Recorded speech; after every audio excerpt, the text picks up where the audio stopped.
السلام عليكم ورحمة الله وبركاته. معاكم سمسمة لتعليم الكروشيه. احنا النهاردة هنعمل مع بعضينا بلوزة حلوة اوي شيك. هوريكم صورتها دلوقتي.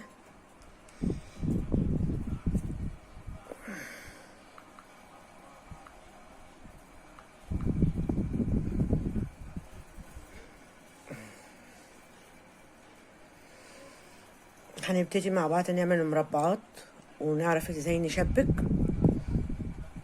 تمام، وازاي نعمل اي مقاس احنا عايزينه تمام.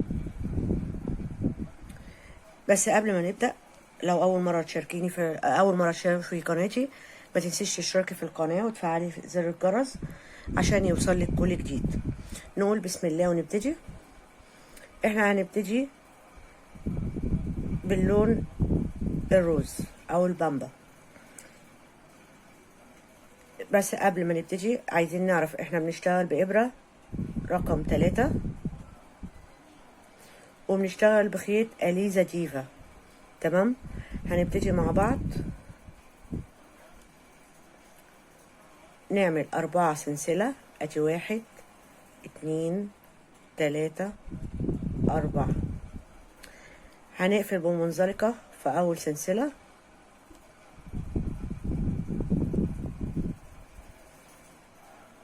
هنرتفع سلسلة وهنيجي نشتغل 8 نص عمود جوه الدايرة.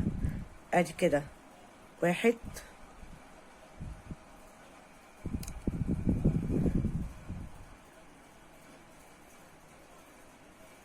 2 3 4 5 6 7 8. هنقفل بمنزلقة في اول غرزة نص عمود. هنسحب الخيط بتاعنا كده، هنقص اول لون، هنقلب شغلنا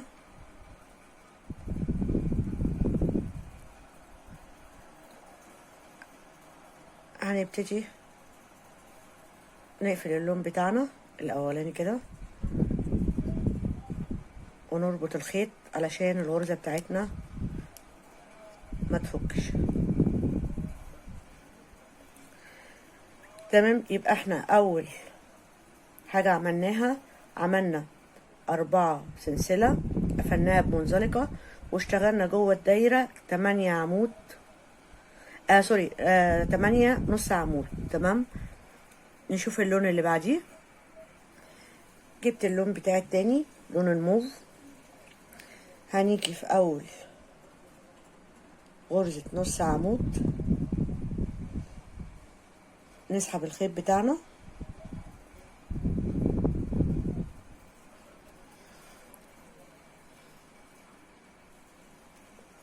وهربطه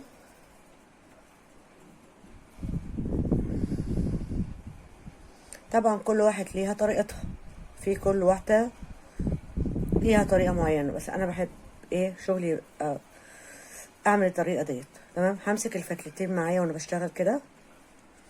هنشتغل في كل نص عمود غرزة العنقود عبارة عن 3 عواميد. هنشتغل غرزة العنقود عبارة عن 3 عمود، تطلع ب2 سلسلة، وفي نفس الغرزة بتاعت النص عمود هنشتغل 2 عمود ونسيب اخر فتلة على الابرة.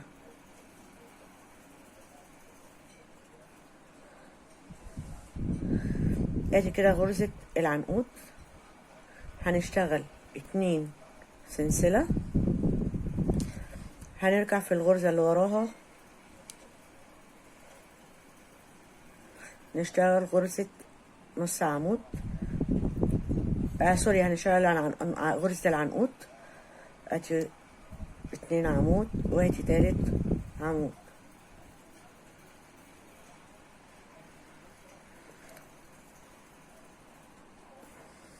هنشتغل 2 سلسلة، وهنيجي في النص العمود اللي وراها هنشتغل برضو غرزة العنقود عبارة عن 3 عواميد.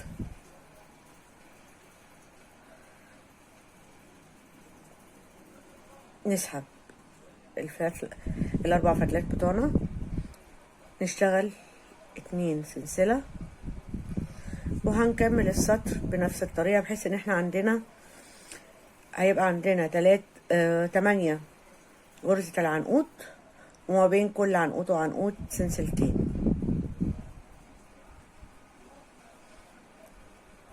هكمل السطر وارجع لكم تاني. رجعت لكم بعد ما خلصت السطر. يبقى احنا كده عملنا 8 غرزة العنقود، هنختمها ب2 سلسلة، وهنيجي نقفل في اول غرزة عنقود بمنزلقة.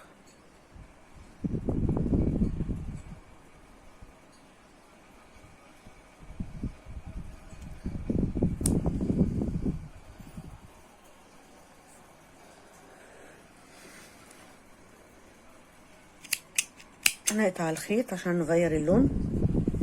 انت ممكن تعملي اللون سادة لو حابة، يعني كل واحد وذوقه. انت ممكن تعمليها الالوان كتير ديت، وممكن تعمليها لونين او 3، ممكن تعمليها سادة خالص. تمام. ادي كده تاني سطر. هنكمل السطر التالت. جبت اللون التالت الاصفر، هندخل في الفراغ اللي هو بتاع السلسلتين، هنسحب الخيط الاصفر، هنربطه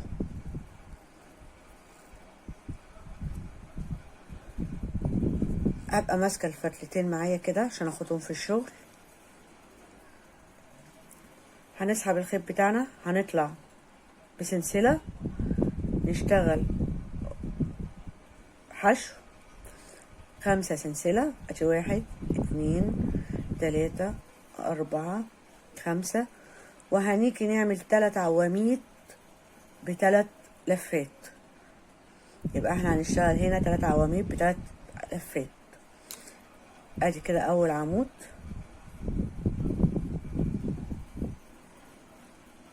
ثلاث لفات على الابره اهو، وادي العمود التاني،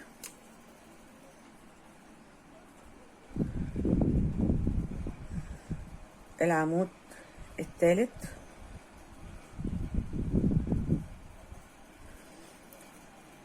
تمام. هنعمل 5 سلسله، 1 2 3 4 5، وهنيجي في نفس الفراغ بتاع ال2 سلسله نعمل غرزه حشو. تمام. هنعيد تاني، هنيجي نعمل في فراغ ال2 سلسله اللي وراه حشو 5 سلسله، 1 2 3 4 5، وهنعمل 3 عواميد ب3 لفات. يبقى هنعمل عمود ب3 لفات. ادي كده اول عمود، هنلف الفتله على الابره 3 مرات، نعمل العمود التاني، هنلف الفتله على الابره 3 مرات، نعمل العمود التالت، نشتغل 5 سلسله، 1 2 3 4 5، ونيجي في نفس فراغ ال2 سلسله نعمل غرزه حشو. هنيجي في الفراغ اللي وراه نعمل حشو 5 سلسله، 3 4 5، عمود ب3 لفات على الابره،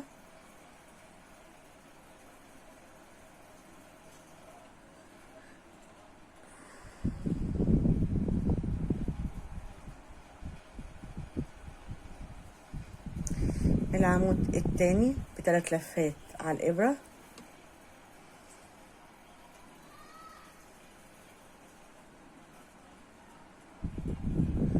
العمود التالت ب3 لفات على الابره،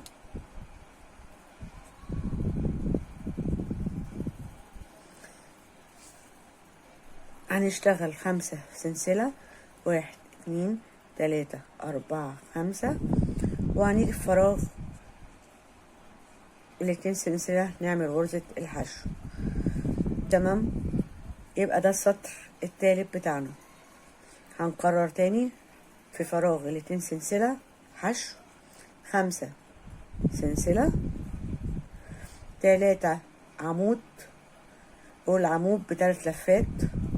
ادي كده اول عمود، هنلف الفتلة على الابرة 3 مرات، نعمل العمود التاني،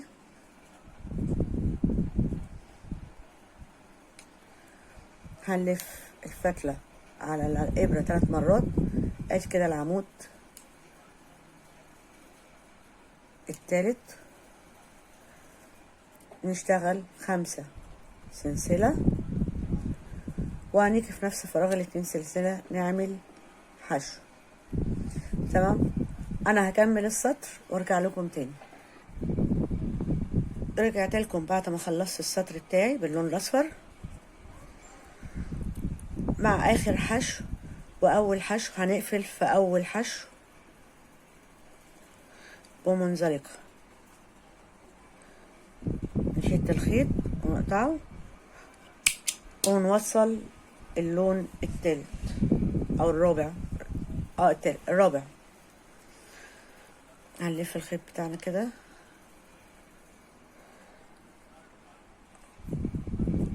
ونشده ونعمل العقدة بتاعتنا عشان الغرز بتاعتنا ما تفكش. تمام، وادي الشكل كده لحد ما وصلنا له. ندينا شكل الوردة. هنبتدي مع بعض نركب اللون الرابع.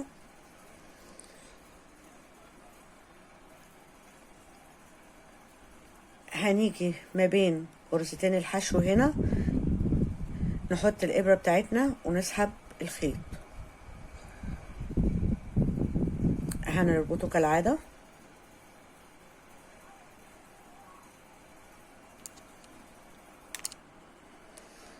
نمسك الإبرتين فتلتين كده، هنخليهم كده عشان ايه ندخلهم في الشغل. هندخل الإبرة بتاعتنا وسط أو ما بين ال2 حشو، هنسحب كده الخيط، نعمل سلسلة حشو. تمام، هنعمل 11 سلسلة، 1 2 3 4 5 6 7 8 9 10 11. هنيجي في ال3 عواميد اللي احنا عملناهم في العمود اللي في النص او العمود التاني، هنشتغل غرزة حشو. تمام، يبقى احنا ابتدينا غرزة حشو 11 سلسلة، وكينا في العمود اللي في النص عملنا حشو. هنشتغل 7 سلسلة، 1 2 3 4 5 6 7. وهنيجي هنا برضو في العمود اللي في النص او التاني نعمل غرزة حشو. تمام، نشتغل بعد كده 11 سلسلة، 1 2 3 4 5 6 7 8 9 10 11. هنيجي ما بين ال2 حشو اللي هنا نعمل غرزة حشو. تمام، ادي الشكل كده بتاعنا. هنرجع نشتغل تاني 11 غرزة حشو، سوري سلسلة، 1 2 3 4 5 6 7 8 9 10 11. وهنيجي في العمود اللي في النص نشتغل غرزة حشو. تمام، هنعيد تاني 7 سلسلة، 1 2 3 4 5 6 7 8 9. سوري، احنا هنا هنعمل 7، 1 2 3 4 5 6 7. تمام. وهنيجي نعمل في العمود اللي في النص حشو. يبقى احنا مرة لما ابتدينا هنا هو كده بغرزة الحشو 11 سلسلة. جينا عملنا حشو في العمود اللي في النص او العمود التاني في الثلاث عواميد اللي احنا عملناه بثلاث لفات، 7 سلسلة حشو في النص في العمود اللي في النص. رجعنا عدنا تاني 11 سلسلة، جينا عملنا الحشو تحت هنا. بعد كده عملنا 11 سلسلة وجينا في العمود اللي في النص عملنا حشو 7 سلسلة حشو. هنرجع ونعيد تاني. هنعمل 11 سلسلة، 1 2 3 4 5 6 7 8 9 10 11. ونيجي تحت هنا نعمل حشو. هنرجع تاني ونعمل 11 سلسلة، 1 2 3 4 5 6 7 8 9 10 11. ونيجي في العمود اللي في النص نعمل هنا حشو 7 سلسلة، 1 2 3 4 5 6 7. وهنيجي برضو في العمود اللي في النص هنا نعمل حشو. هكمل السطر وارجع لكم تاني. رجعت لكم بعد ما خلصت السطر، اخر حاجة عملتها 11 سلسلة، وهاجي في الحشو الاولاني هنا اقفل بمنزلقة. ادي شكل اللي احنا وصلنا له. تمام. السطر اللي بعديه بنفس اللون هنشتغل منزلقة لحد ما نوصل ل7 سلسلة.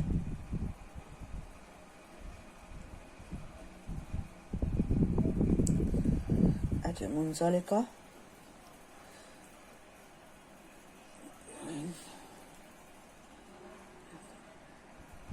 يبقى في كل سلسلة هنشتغل منزلقة لحد ما نوصل ل7 سلسلة. تمام. هنشتغل 3 سلسلة كأول عمود. هنشتغل بعد كده عمود بلفتين او غرزة العنقود ب3 عواميد، بس العمود هيبقى بلفتين. تمام. هنيجي في السلسلة اللي بعديها نشتغل عمود بلفتين ونخلي الإبرة الفتلة على الإبرة. هنلف الإبرة بتاعتنا عليها الخيط مرتين، وهنيجي في السلسلة الثالثة نعمل غرزة العمود بلفتين ونقفل غرزة العنقود بتاعتنا. تمام. هنشتغل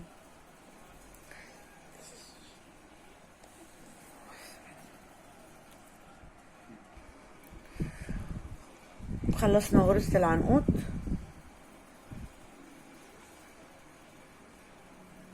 هنشتغل 7 سلسلة. ادي 1 2 3 4 5 6 7. وهنيجي في فراغ ال7 سلسلة هنا نعمل غرزة حشو تاني. هنشتغل 7 سلسلة، 1 2 3 4 5 6 7. هنلف على الإبرة فتلتين، وهنيجي هنا هنعد 1 2، وفي تالت سلسلة هنعمل عمود بلفتين وهنسيب الإبرة، هنسيب الخيط على الإبرة. هنيجي في العمود اللي وراه نعمل عمود بلفتين وهنسيب برضو آخر إبرة. هنيجي في العمود اللي وراه نعمل عمود بلفتين. هيبقى معانا في الآخر 4 فتلات هناخدهم مع بعض كده. وبعد كده عملنا غرزة العنقود. هنشتغل 5 سلسلة وهنليك اللف على الإبرة بتاعتنا لفتين. هنعد مع بعض كده. الناحية التانية هنشتغل في 7 سلسلة، 1 2 3 4 5 6 7 ونعمل غرزة العنقود بتاعتنا. ادي اول عمود عملناه في السلسلة السابعة. السلسلة الثامنة هنعمل فيها العمود. هنلف الفتلة مرتين ونعمل في الغرزة او السلسلة التاسعة العمود الثالث ونقفل غرزة العنقود بتاعتنا. ده الشكل. هنعيد من اول وجديد اللي احنا عملناه. هنبتدي هنا نشتغل 7 سلسلة، 1 2 3 4 5 6 7 ونيجي في ال7 سلسلة هنا نعمل غرزة حشو. هنرجع تاني نشتغل 7 سلسلة، 1 2 3 4 5 6 7 8 سوري هما 7. هنلف على الإبرة مرتين وهنيجي نشتغل هنا غرزة العنقود بداية من السلسلة الثالثة. هنعمل عمود بلفتين ونسيب آخر سلسلة. هنلف الفتلة مرتين على الإبرة ونيجي عند السلسلة الرابعة نعمل العمود بلفتين ونسيب آخر فتلة. هنلف الفتلة مرتين ونعمل في السلسلة الخامسة عمود بلفتين ونسيب آخر فتلة. بقى معانا 5 غرز على الإبرة. هنسحب الخيط وناخدهم مع بعض. تمام. نشتغل بعد كده 5 سلسلة، 1 2 3 4 5 وهنيجي نلف على الإبرة فتلتين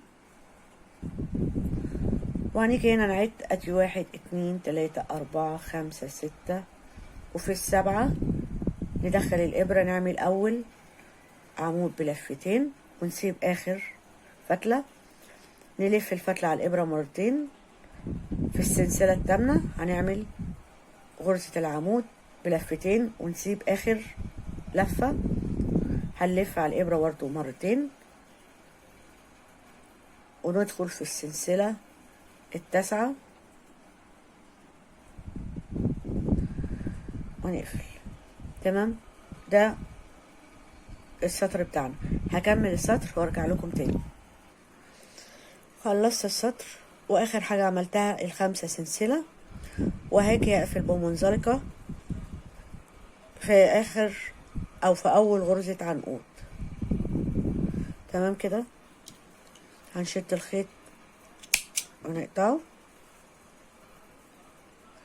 هنلف الشغل بتاعنا، نفتح الخيط كده، نسحب خيطنا ونشده جامد وبعد كده نعمل العقدة بتاعتنا.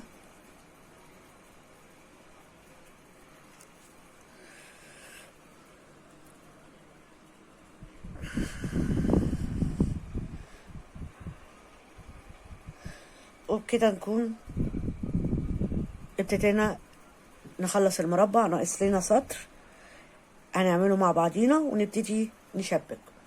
اجيب اللون ونرجع نكمل. جبت اللون اللي وراه. هو مش نفس اللون على فكرة يا جماعة، هو بقى اقوى بس متي على الاخضر شوية وده متي على التركواز. تمام. هنيجي في فراغ 7 سلسلة وفي حشو وفي 7 سلسلة. تمام. هنبعد عن غرزة العنقود دلوقتي خالص. بعد غرزة العنقود التانية هنيجي في فراغ ال5 سلسلة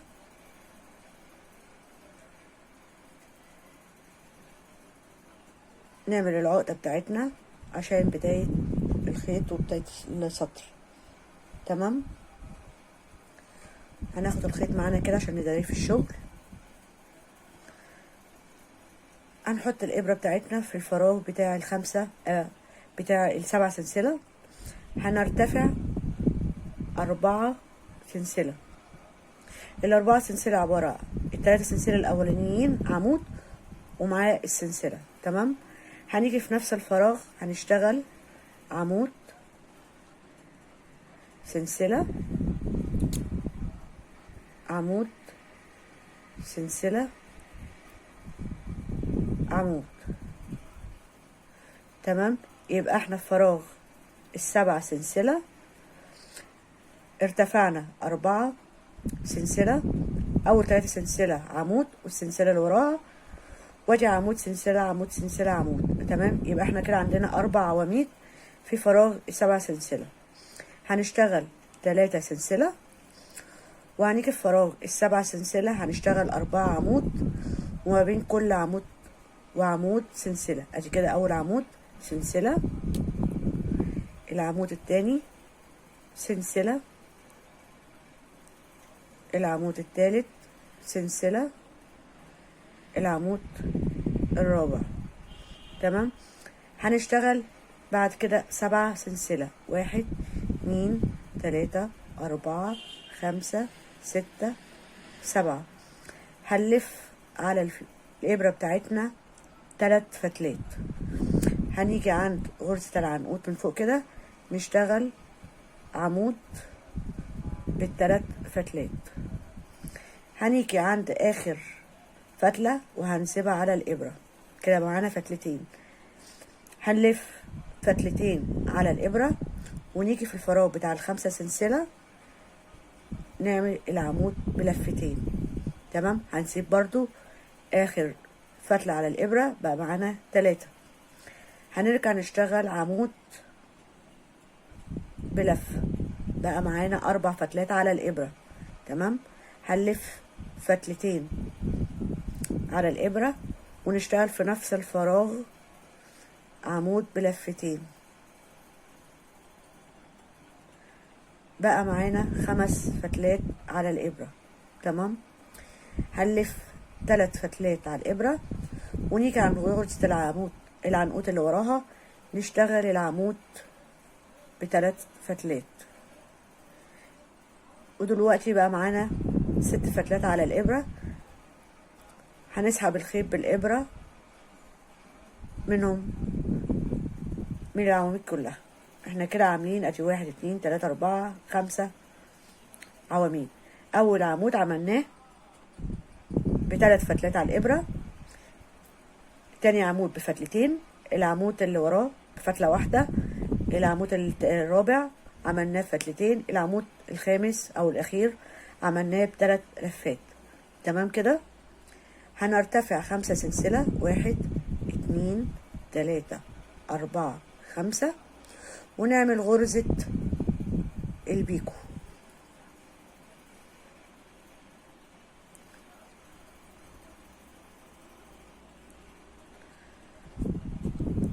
تمام. غرزة البيكو اهيت. هنرجع نشتغل تاني 7 سلسلة، 1 2 3 4 5 6 7، وهنعيد من اول وجديد. هنيجي في فراغ ال7 سلسلة نعمل عمود سلسلة عمود سلسلة، العمود التالت سلسلة، العمود الرابع. يبقى احنا كده عملنا في فراغ ال7 سلسلة 4 عواميد، وما بين كل عمود وعمود سلسلة. هنعمل 3 سلسلة، وهنيجي في فراغ ال7 سلسلة اللي وراهم نعمل برضو 4 عواميد، ما بين كل عمود وعمود سلسلة. ادي كده العمود التاني سلسلة، العمود التالت سلسلة، العمود الرابع سلسلة. نشتغل 7 سلسلة، 1 2 3 4 5 6 7. هنلف على الإبرة بتاعتنا 3 لفات. هنيجي عند غرزة العنقود نشتغل العمود بتاعنا 3 لفات ونسيب آخر لفة. هنلف لفتين ونيجي عند الفراغ بتاع ال5 سلسلة نشتغل عمود بلفتين ونسيب آخر لفة. وبعد كده هنعمل عمود بلفة ونسيب آخر لفة من العمود أو آخر فتلة من العمود. هنلف مرتين على الإبرة ونعمل في فراغ ال5 سلسلة العمود بلفتين. لحد دلوقتي كده بقى معانا 5 لفات. هنلف 3 فتلات على الابرة. سوري، معلش يا جماعة انا حطيتها غلط.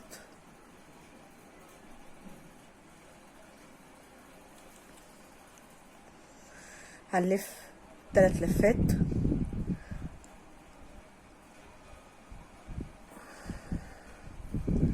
وهنحطها. انا غلطت وحطيتها هنا، هو المفروض نحطها هنا. تمام، ادي كده العمود ب3 لفات. هنيجي في فراغ ال5 سلسلة، نعمل عمود بلفة بلفتين، عمود بلفة،